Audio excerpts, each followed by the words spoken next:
Hello guys, welcome back to the channel. We back again with another video. Right now, it's really starting to feel like the Indiana Fever front office is in full damage control mode after the draft and everything that went down in free agency. Fans have been loud, and honestly, they have every reason to be.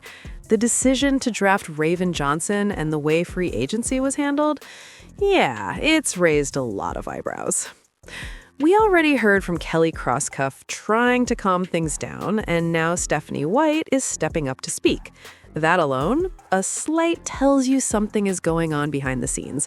When you've got the president, the head coach, and even Aaliyah Boston all addressing the situation publicly, it's not random, it's strategic. And let's be real, this whole situation feels a bit off. It's like the Fever know the pressure is building. Fans are frustrated as hell. Yeah, I said it. And there's real talk about people tuning out this season if things don't change. That kind of noise forces organizations to react. So, now what we're seeing looks like a full media push to control the narrative. Stephanie White just dropped a new interview about an hour ago, and yeah, we need to talk about what she said. I want to make sure. I imagine. I like it. I imagine that you have a billion things going on, right? And so I'm like, you know what? I need to make sure that I'm reminding you. That's right. No, I appreciate the reminders. I do. Now I'm curious about this. And I'm not saying that you're involved in this in any way, shape, or form. Do I have to hand deliver, or can I put in the mail the signed restraining order that I agreed to that was just sent to me? Probably put it in the mail. All right, fair enough. Probably put it in the mail. Well, first off, thanks for rejoining here. Obviously, and I'm going to calm down. I'm taking a deep breath here, okay? Yes, good job. But Woosah. Thank you. Was it a difficult offseason just with, it was kind of unprecedented with all of the things that were going on. So how was it to navigate through it? It was challenging just because there were so many unknowns. I mean, it wasn't, you didn't know when things were going to break, if they were going to break, when we were going to have a resolution. The waiting and the unknown, as we all know, oftentimes is the highest anxiety piece. So it was challenging in that way, and then it becomes even more of a challenge once you get down to now everything's thrown together in a period of like 10 days. And so you're trying to get your team together. You're trying to figure out, like, thank goodness, I don't have to do what the GM does and try to figure out numbers and, build a team from that standpoint. And then once we finally figure out who's on our team, now we've got about 3 days to prepare for training camp. So, I think it's been challenging in those ways. It's been a necessary challenge for where we are at the point of our league and the growth of our league. But yes, it does bring some anxiety. When you look at the way that last year ended, and I mean the positive side of it, I mean the fact that you guys just were able to dig down so deep, right? And we talked about that. Did you find over the course of the offseason that now became more of something that lit a fire that almost made you angry because it was that close, or a pride factor in being able to overcome a lot of adversity? Yeah, I think a little bit of both.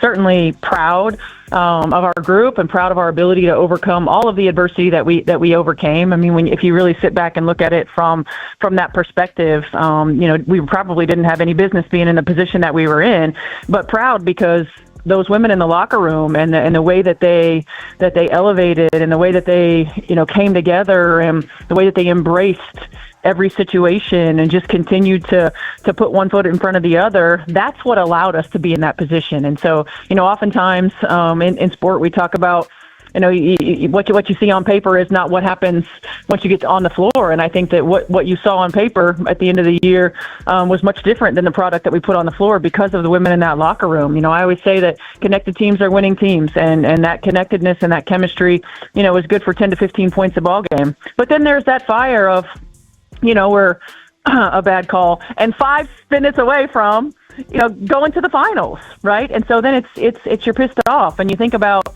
missed opportunities early in the season that would have put us in position to host at home in Game 5 instead of going on the road, and just thinking about the ways in which we can best position ourselves when we get in a run like that in the future. What was the biggest void on your team that you felt needed to be addressed for this season? Yeah, I think continuing to build quality depth. I mean, look, it's hard because of the sample size of last year was so, construed because of all of the injuries. So we didn't really get a full look at what our team could have been. We were managing crisis, for lack of a better term, for most of the season anyway. We needed to get more depth, quality depth at every position. We needed to get a little bit more physicality in defense. We went from bottom of the league to middle of the pack in the defensive end of the floor, and we want to get to the top of the pack. And of course, making sure we got healthy, making sure that we come into this season, ready to go and ready to rock. By the way, if you had to guess, Stephanie White is my guest, the head coach of the Fever. If you had to guess, would you say that you are or are not the first person to ever have to tell me to calm down? I would say I'm not the first person that's ever had to tell you to calm down. Okay, fair enough. Well, listen, nobody ever had to tell me that when I was doing the morning show because I didn't wake up till 11 and we were done at 10, so it was kind of comatose there for a while, right? But that's just the way it goes. I'm glad they gave you a better time slot now. That's right. See, now I'm awake, but now I got to. They put you in position to be successful there.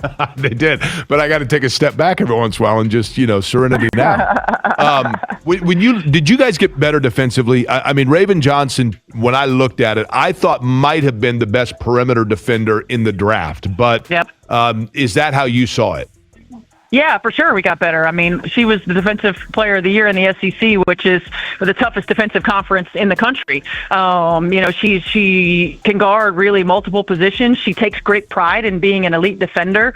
And oftentimes, and I remember we said this when we drafted Tiffany Mitchell from South Carolina. South Carolina players are always going to be ready on the defensive end, and I think Raven Johnson was naturally always an elite defender anyway. So we get better there. Point of attack defense, no question about it. When you think about who we added in free agency, though, Mo Billings, elite communicator, great defender. Maisha Hines-Allen, elite communicator, elite defender. And so it gives the ability to change up some matchups because Aaliyah Boston was always guarding the four player on the floor, and now we give AB a little bit of a break and a blow from having to be a focal point offensively and be a focal point defensively. I wanted to give you a chance to kind of add on to something that I saw you saying this week when you were talking about the draft and just the players coming out and the coaching they got from Dawn Staley. And I could tell that you have a great respect for the way that she prepares her players, not just maybe the style in which they play, but also the discipline that they have to have. I talked to Kelly a little bit about this yesterday, but how much for you also do you factor that in when you're bringing a player in terms of the background that they've had in the way they've been coached? Yeah, I think we have to. We have to think about the way that they've been coached, the way that they've been challenged, the systems that they've been in. Does it prepare them to be great pros? Does it prepare them to be ready to be in rotation or not? What does the trajectory look like when you draft them? And certainly, you want players who have been challenged, who have been coached. And when you think about a point guard playing for, one of the best point guards of all time in Dawn Staley, you know that she's going to see the game a certain way. She's going to expect something out of you because she was one of the best to do it. And so when you're challenged on a day-to-day basis, the way that Raven was challenged, I think it's a great opportunity for us to know that she's going to be ready. Now, she's going to be a rookie and she's going to go through things, but in terms of what it means to be coached, what it means to be challenged, what it means to be ready on the defensive end of the floor, what it means to prepare and compete, the thing I love that she said all the time is I want to win. I want to win. And that's all she's done in her career. I think in her career in high school and college, she's lost 11 games, something crazy like that. I mean, that's insane. When you look at players that have just won, right? I mean, Caitlin Clark has won, obviously, in college. I mean, I know that, right on the cusp there, right? And yet last year, I know it was tough for everybody. And you probably got tired of us asking all the time, when, where things stood in terms of that. What will the reacclimation period be, if you will? What's that? I said yes, I did. I felt like J.J. Redick, the other day when he said there won't be an update, right, until there's an update. Right. I mean, I get it, right? It's that catch-22, right? Because people want to ask, but at the same time, there's no. But having said that, what is the time period or the acclimation, if you will, not just for her, but also the teammates around, or although is it advantage because you have a lot of new faces, so it's new for everybody? Yeah, I think it's new for everybody. I think we got to be smart.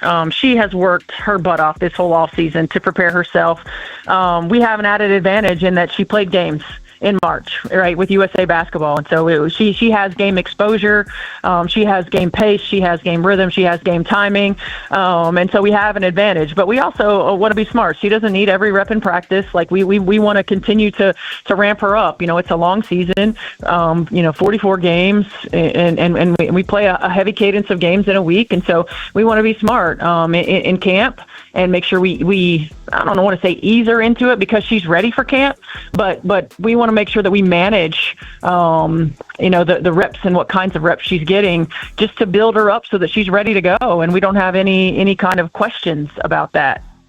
I got to thinking about this, Stephanie White, the head coach of the Fever, my guest. If situations arise again where people start asking the same question repeatedly and you get to the JJ Redick level, right? Yeah. Then I think you bring your phone and you just hit this. As soon as they ask, you just hit this on your phone, right?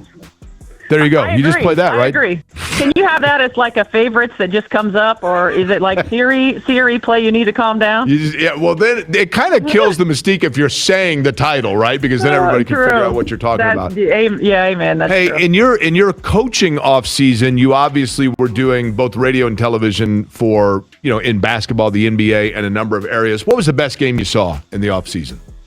Oh, man, that Christmas Day game when I had the Denver Nuggets and the Minnesota Timberwolves. And it was the late game, so I'm sure not everybody on the East Coast was up for it. But that game, Jokic had like a 50-something triple-double. Edwards made an incredible corner three to send it to overtime. I mean, that game had to have been one of the most exciting games that I saw all offseason. Does Jokic have the best vision in basketball? Oh, my gosh. Yeah, he's incredible. And he makes it look so easy, and he never gets rushed, and he plays it at the same pace, and you can use him as a hub everywhere that he goes. Like the way that he and Jamal Murray play together. I mean, and I remember talking to Caitlin and to Aaliyah when I first got the job. It's like, we want you two to be so yoked like those guys that you can play through either one of them. They know how to play together. We got a small sample size of it with those two, but I think we're going to see even more of it this season. Okay, lastly, I want to ask you, Stephanie White, the head coach of the Fever. We've talked before about like shows you watched, music you watched growing up. Okay, now I'm super stoked about this. Matter of fact, I do need to calm down. And he last week calls me back and goes, "Yeah, I'm all for it. Let's do the house Saturday night after qual." So that was Stephanie White addressing the whole Raven Johnson situation. It definitely sounded like she was trying to justify the pick, but I'm curious what you guys think about it. Drop your thoughts below, and don't forget to like and subscribe for more updates.